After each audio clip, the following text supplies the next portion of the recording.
नमस्कार मित्रांनो, I S मध्ये आपलं स्वागत आहे. आज आपण करंट अफेअर्स किंवा न्यूज आर्टिकल एक बघणार आहोत, की ज्याच्यामध्ये आजचा जो खूप महत्त्वाचा प्रश्न आहे, जो भारताला भेडसावत आहे, तो आहे व्हाय ऑक्सिजन शॉर्टेज इन इंडिया. म्हणजे इंडियामध्ये ऑक्सिजनचं शॉर्टेज किंवा कमतरता ही का झाली आणि याच्यामुळे आपण सध्या बघतच आहोत, की भारतामध्ये आता कोविडची सेकंड वेव्ह जी आली आहे त्याच्यामुळं खूप सारा प्रॉब्लेम येत आहे. खूप सारे हॉस्पिटल्समध्ये ऑक्सिजनची कमतरता आहे. तर कुठे खूप जणांना याच्यामुळे जीव गमवावा लागत आहे. बरोबर. तर याच्यामुळे आपण आता बघूया, की भारतामध्ये ऑक्सिजनचं उत्पादन किती होतं किंवा याच्यामुळे कोणते प्रॉब्लेम्स येत आहे आणि हे प्रॉब्लेम्स इंडिया आता कसं सॉर्ट आउट करत आहे किंवा आपल्या भारतात ते सॉर्ट आउट करण्यासाठी कोणते प्रयत्न होतात आहे. याच्यावरती खूप चांगलं एक न्यूज आर्टिकल आला आहे. हा आपल्या एक्झामच्या प्रॉस्पेक्टिव्हने किंवा आपलं एक जनरल नॉलेज म्हणून आपण ह्या व्हिडिओकडे बघू शकतो. चला तर आता स्टार्ट करूया. बघा, आपण सध्या न्यूजमध्ये वाचत आहोत की कोविड-19 म्हणजे जी आता सेकंड वेव्ह आली आहे, याच्यामध्ये खूप सारे लोक हे ऑक्सिजनच्या कमतरतेमुळे दगावले गेले. बरोबर. तर याच्यामधले जे लोक आहेत ते आहे मोस्टली दिल्ली, उत्तर प्रदेश, महाराष्ट्र, गुजरात, मध्य प्रदेश. आपण खूप सारे न्यूज आता सध्या पेपरमध्ये वाचत आहोत, तसेच न्यूजमध्ये बघत आहोत. तर याच्या मागचं रिझन काय आहे, की लोकांना बेड्स अवेलेबल होत नाहीये just because of oxygen availability. Okay. तर आता याच्यामध्ये आपण रिझन बघूया. बघा, सगळ्यात पहिले आपण बघूया की भारतामध्ये ऑक्सिजनचं उत्पादन किती होतं, म्हणजे प्रोडक्शन किती होतं. तर याच्यामध्ये बघा, ऑल ओव्हर भारतामध्ये म्हणजे पूर्ण इंडियामध्ये समजा आपण बघितलं की भारतामध्ये जे ऑक्सिजनचं प्रोडक्शन होतं ते होतं 7,000 M T P D. Okay. M T P डीचा अर्थ लक्षात ठेवा. एम टी पी डीचा अर्थ होतो metric ton per day. Okay. Metric ton per day. आता याच्यामध्ये मेट्रिक टन म्हणजे काय? मेट्रिक टन, एक मेट्रिक टन होतो 1,000 केजी. ओके. एक मेट्रिक टन होतं 1,000 केजी. तर तसं भारतामध्ये डेलीचं म्हणजे पर दिवसाला, एका दिवसाला जे प्रोडक्शन होतं ते होतं 7,000 मेट्रिक टन. आता याचं काय होतं, की हे जे प्रोडक्शन झालेलं ऑक्सिजन आहे ते असं लिक्विड फॉर्ममध्ये, आणि याचा जो वापर होतो तो दोन ठिकाणी होतो. एक होतं मेडिकल पर्पजसाठी आणि सेकंड होतं इंडस्ट्रियल यूजसाठी. ओके. आता इंडस्ट्रियल यूजसाठी म्हणजे काय? जिथं मशीनिंग ऑपरेशन होतात, मेटल कटिंग ऑपरेशन होतात आणि बाकीच्या ज्या काही मॅन्युफॅक्चरिंग प्रोसेस असतात, ओके, फार्मास्युटिकल असू द्या किंवा कोठेही असू द्या, तर हा सगळा होतो इंडस्ट्रियल यूज. आता याच्यामध्ये भारतामधलं काही ऑक्सिजन याच्यासाठी वापरलं जातं आणि बाकीचं जे ऑक्सिजन आहे ते मेडिकल यूजसाठी, म्हणजे जे काही हॉस्पिटल्स असतात तिथे आपण ऑक्सिजन जे आपण पेशंटला प्रोव्हाइड करतो त्या ठिकाणी वापरतात.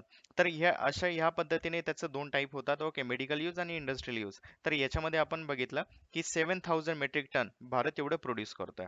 आता बघा, आता सेकंड वेव्ह मध्ये काय प्रॉब्लेम झाला की भारताला की ऑक्सिजनची कमतरता भासू लागली आहे. आता याच्यामध्ये आपण बघूया की भारताला याच्या आधी म्हणजे कोविडच्या सिच्युएशन आधी हॉस्पिटलमध्ये किती ऑक्सिजन लागत होतं किंवा किती रिक्वायरमेंट होती. बघा, हॉस्पिटलची जी रिक्वायरमेंट होती, ज्याला आपण प्री कोविड सिच्युएशन म्हणू, तर प्री कोविड म्हणजे कोविडच्या आधी ती होती 850 metric tons per day. Okay. MTPD लक्षात ठेवा, मेट्रिक टन्स पर डे म्हणजे 850 मेट्रिक टन्स पर डे, म्हणजे एका दिवसाला 850 एवढे लागत होतं आपल्याला ऑक्सिजन.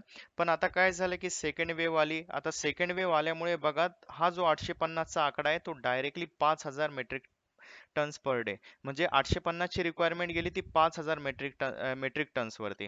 बघा, हा जवळपास तुम्ही बघू शकतात की 6 पट जवळपास 5 ते 6 पट हा तुमचा जो आकडा आहे ऑक्सिजनची रिक्वायरमेंट आहे ती वाढली आहे.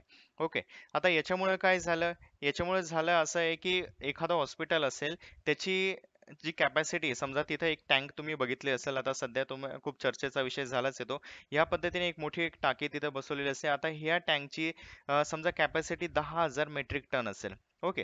10,000 मेट्रिक टन असेल आणि पर दिवसाला समजा एक आपण एक्झाम्पल कन्सिडर करतोय, तर तिथं पहिले लागत होतं त्यांना 500 मेट्रिक टन लागत होतं. ओके. तर ह्या पद्धतीने बघू शकतो की 5 दुनी 10 म्हणजे हा 20 दिवसांचा साठा त्यांच्याकडे अवेलेबल होता. पण सध्या काय झालंय की हे 500 ची रिक्वायरमेंट ती झालीये 3,000. ओके. म्हणजे 6 पट वाढली आहे. तर याच्यामुळे काय झालं, की त्यांचे जे दिवस होते 20 दिवस जायचं, ते 20 दिवस कमी होऊन ते आता 4-5 दिवसांवरती आलंय. त्याच पद्धतीने बघा, हा झाला मी एक रफली तुम्हाला आकडा सांगितलाय. पण ॲक्चुअली हॉस्पिटलची जी त्यांची स्टोरेज कॅपॅसिटी असते ती 5 ते 6 दिवसांसाठी असते. ओके. किंवा 1 वीक पर्यंत तुम्ही कन्सिडर करू शकतात. ही 1 वीक किंवा 5 ते 6 दिवसांची आत्ताची सध्याची त्यांची कॅपॅसिटी ती एका दिवसावर आली आहे. म्हणजे जे काही ऑक्सिजन त्यांना 5 ते 6 दिवसांसाठी लागत होतं, ते आता एका दिवसातच संपतंय. त्याच्यामुळे तुम्ही बघू शकतात, की बहुतेक हॉस्पिटलमध्ये ऑक्सिजनची कमतरता आपल्याला कळते, की या हॉस्पिटलमध्ये ऑक्सिजन संपले. आता महाराष्ट्रामध्ये तर खूप जास्त प्रॉब्लेम होत होता, की प्रत्येक ठिकाणी ऑक्सिजनचे बेडच अवेलेबल नव्हते आणि ऑक्सिजनची कमतरता येत होती. ओके. तर आता याच्यामध्ये लक्षात ठेवा, आपण आता सध्या काय बघितलं, की भारतात जी कॅपॅसिटी आहे, भारताची उत्पादन करायची कॅपॅसिटी आहे, ती आहे 7,000. Okay, 7,000 metric tons per day. आता मी 7,000 सांगितली तुम्हाला, ही 7,000 पेक्षा जास्त आहे, ती जवळपास 7,200 मेट्रिक टन्स पर डे. पण आपण कन्सिडर करूया 7,000 metric tons per day. Okay. आणि आपल्याला सध्याची जी रिक्वायरमेंट आहे कोविड सिच्युएशनमुळे, ओके, कोविडची जी सेकंड वेव्ह आली बघा, सध्याचा सगळ्यात जास्त हायेस्ट पीक आपण ज्याला म्हणतो, तो आपल्याला भेटला आहे, की 3,00,000 केसेस आपल्याला भेटले आहे. Okay, 3,00,000 cases. एवढ्या जास्त केसेस आपल्याला पर डे भेटले आहे आणि 2,000 लोक त्याच्यामध्ये डेड झाले आहे. तर आता बघा याच्यामुळे काय झालंय, की ऑक्सिजनची रिक्वायरमेंट वाढली, की लोक जास्तीत जास्त त्याच्यामध्ये हॉस्पिटलमध्ये ऍडमिट झाली आहे आणि त्याच्यामुळे 5,000 पर्यंत गेली आहे. परंतु आपल्या भारताची जी ऑक्सिजनची कॅपॅसिटी आहे, म्हणजे जो काही प्रोड्यूस करू शकतो, ती आहे 7,000. आता 7,000 पण आपली रिक्वायरमेंट झाली 5,000, म्हणजे जवळपास आपल्याला 2,000 मेट्रिक टन्स ऑक्सिजन एक्स्ट्रा आपल्याकडे अवेलेबल आहे.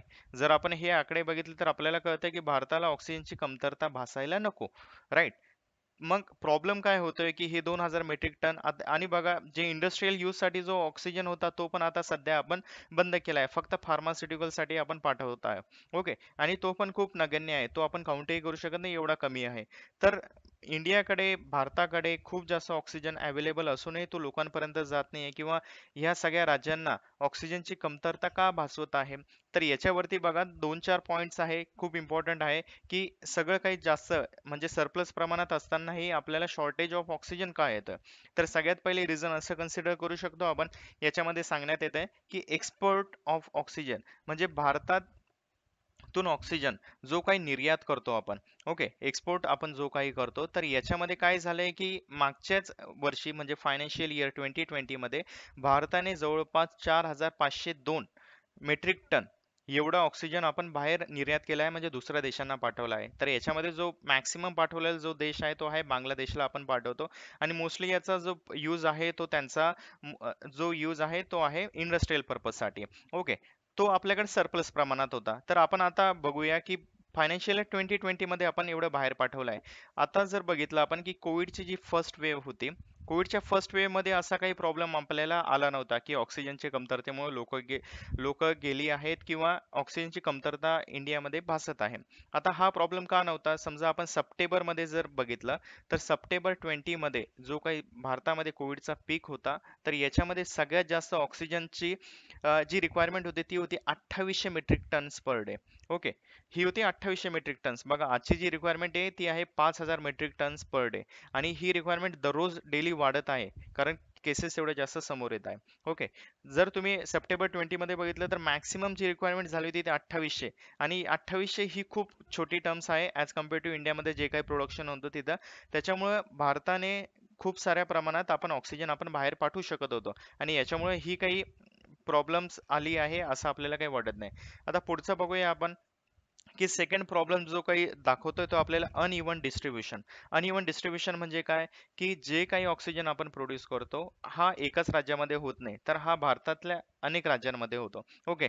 तर याच्यामध्ये काय होतंय, की जे सप्लाय आणि लॉजिस्टिक लॉजिस्टिक आहे, सप्लाय आणि लॉजिस्टिक म्हणजे काय, ज्या काही कंपन्या प्रोडक्शन करतात या ऑक्सिजनचं, ते पूर्ण भारतामध्ये जे काही सप्लाय म्हणतो आपण, ओके, जे काही पुरवण्याचं काम आहे, या काही लॉजिस्टिक कंपन्या करत असतात. म्हणजे रोडवेज असतात, किंवा गाड्या असतात, किंवा एरोप्लेन्स असू द्या, किंवा ट्रेन्स असू द्या. ओके. आता याच्यामध्ये काय होतंय, की आपल्या जे काही हॉस्पिटल्स आहे आणि बाकीच्या ज्या काही प्रोडक्शन करणाऱ्या कंपन्या आहे, तर याच्यामध्ये जो काही सप्लायचा प्रॉब्लेम आहे, तो अनइवन होत आहे, म्हणजे तो प्रॉपरली होत नाहीये. त्याच्यामुळे प्रॉब्लेम्स येत आहे. ओके. तर हा जो प्रॉब्लेम्स आहे, तो गव्हर्नमेंट पण असेच गव्हर्नमेंटने जे काही रिझन दिले आहेत, ते याच पद्धतीने आहे, की 2,000 मेट्रिक टन आपल्याकडे एक्स्ट्रा सरप्लस असूनही आपण just because of uneven distribution, म्हणजे डिस्ट्रीब्युशन जो काही आहे, तो प्रॉपर होत नसल्यामुळे, म्हणजे जे काही रोडवेज असू द्या, जे काही टँकर्स असू द्या, ते योग्य प्रमाणात, किंवा तेवढ्या प्रमाणात अवेलेबिलिटी त्यांची अवेलेबल नाही आहे किंवा ते हॉस्पिटलपर्यंत पोहोचू शकत नाही. त्याच्यामुळे हे प्रॉब्लेम्स येत आहे. सेकंड अजून काय प्रॉब्लेम्स आहे की shortage of cylinders and tankers. जे काही टँकर्स आपण बघतो ज्याला क्रायोजेनिक टँकर्स म्हणतात. लक्षात ठेवा जे ऑक्सिजन घेऊन जातात म्हणजे लिक्विड फॉर्ममध्ये जो ऑक्सिजन असतो तो लिक्विड फॉर्ममध्ये जो ऑक्सिजन घेऊन जातात ज्या गाड्या किंवा ते टँकर्स तुम्ही आता सध्या बघितले असेल ते क्रायोजेनिक टँकर्स असतात. ओके. आता हे जे लिक्विड ऑक्सिजनचं ट्रान्सपोर्ट करण्यासाठी वापरतात आणि याच्या काय होतंय की हे जे ऑक्सिजनचे टँकर्स आहे यांचं शॉर्टेज आहे. ओके. याच्यामुळे काय होतंय की सिग्निफिकंट डिले होतोय. जो काही आपण ऑक्सिजन प्रोव्हाइड करतोय त्याच्यामध्ये सिग्निफिकंट डिले होतोय. आता बघा याच्यामध्ये आपण एक बघू शकतो की सध्या महाराष्ट्रामध्ये जे काही ऑक्सिजनची कमतरता होती, तर भारत सरकारने काय केलंय की विशाखापट्टणमहून आपण एक ऑक्सिजन ट्रेन पाठवली होती. बरोबर. तर ही ट्रेन येणार होती 2 ते 3 दिवसामध्ये ह्या ट्रेननी सप्लाय करून द्यायला पाहिजे होता महाराष्ट्रामध्ये. परंतु झालं काय, या ट्रेनला येण्यासाठी जवळपास 6 ते 7 दिवस लागले. ओके. हा प्रॉब्लेम कशामुळे झाला, की याच्यामध्ये खूप सारे रिझन सांगितले जात आहे, की ट्रेनचा रूट वेगळा होता. बाकीचे काही प्रॉब्लेम्स होते. अजून काही प्रॉब्लेम्स काय होते, की जे काही ऑक्सिजनचे टँकर्स अवेलेबल होते, ते ऑक्सिजनचे टँकर्स नसून ते आपल्याकडे नायट्रोजनचे टँकर्स होते. ओके. आणि ह्या नायट्रोजनच्या टँकर मुळे काय झालं की हे जे काही टँकर्स गेले होते तिथे 10 ते 15 जे काही टँकर्स गेले होते तर याच्यामध्ये खूप सारे नायट्रोजनचे टँकर्स होते आणि हे नायट्रोजनचे टँकर्स सगळ्यात पहिले त्यांना क्लीन करावे लागले कारण त्याच्यामध्ये ऑक्सिजन टाकायचा आहे आणि हे क्लीन केल्यानंतर त्याच्यामध्ये त्यांचा खूप सारा टाइम गेलाय आणि त्याच्यानंतर त्यांनी त्याच्यामध्ये ऑक्सिजन पुटअप केलंय. बघा याच्यामुळे काय होतंय की जे काही टँकर्स अवेलेबिलिटी आहे ते कमी आहे, जे सिलेंडर्स अवेलेबल आहेत ते कमी आहे, जेणेकरून ते आपण फ्रॉम प्रोडक्शन टू जिथं काही त्याचा यूज होतोय हॉस्पिटलमध्ये पाठवण्यासाठी याचा खूप कमी प्रमाणात अवेलेबल असल्यामुळे हा प्रॉब्लेम्स येतोय. बघा तर मोस्टली आपण बघू शकतो की जे डिस्ट्रीब्युशनचा प्रॉब्लेम आहे हा एक आहे आणि सिलेंडर्स आणि टँकर्स समजा ह्या दोन गोष्टींवरती आपण भर दिला तर हे जे प्रॉब्लेम्स आहे सध्या खूप साऱ्या राज्यांना सतावत आहे.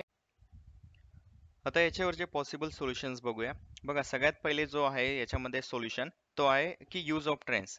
म्हणजे जे काही आपल्याकडे ट्रेन सिस्टीम किंवा रेल्वे सिस्टीम जे अवेलेबल आहे त्याचा वापर करून आपण oxygen supply to the various state म्हणजे वेगवेगळ्या राज्यांना करू शकतो.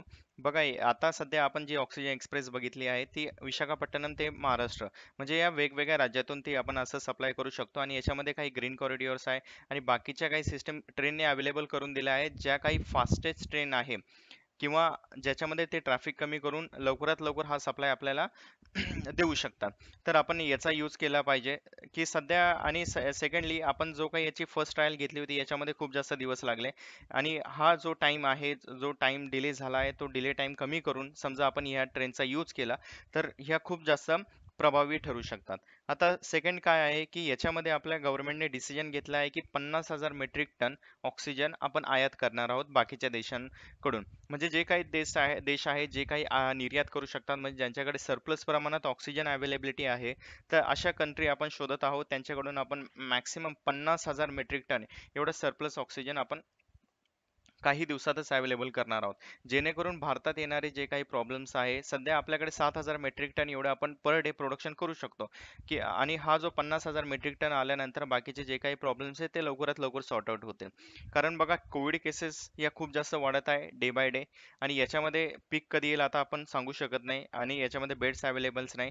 तर ऑक्सिजन आपण जेवढा काही जास्त अवेलेबल करू शकू तेवढेच लोकांचे याच्यामध्ये प्राण वाचणार आहे. आता नेक्स्ट अजून बघा की सेंटरने अजून काही सँक्शन केले आहे, काही प्रोजेक्ट सँक्शन केले आहे. याच्यामध्ये 162 टोटल प्रोजेक्ट्स आहे, ज्याला काही आपण PSA म्हणतो की प्रेशर स्विंग ॲब्झॉर्प्शन.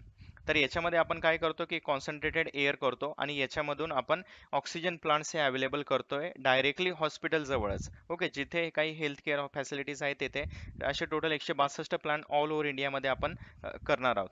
बघा मित्रांनो या पद्धतीने आपण बघितलं की ऑक्सिजन शॉर्टेज हा कशामुळे झाला आहे आपल्या इंडियामध्ये आणि याचे जे प्रॉब्लेम्स आहे ते लवकरात लवकर सॉर्ट आउट करण्यासाठी बाकीचे काही कोणते मेजर्स घेतले जात आहे. आपल्याला व्हिडिओ कशी वाटली हे मला तुम्ही कमेंटमध्ये कळवू शकतात. धन्यवाद.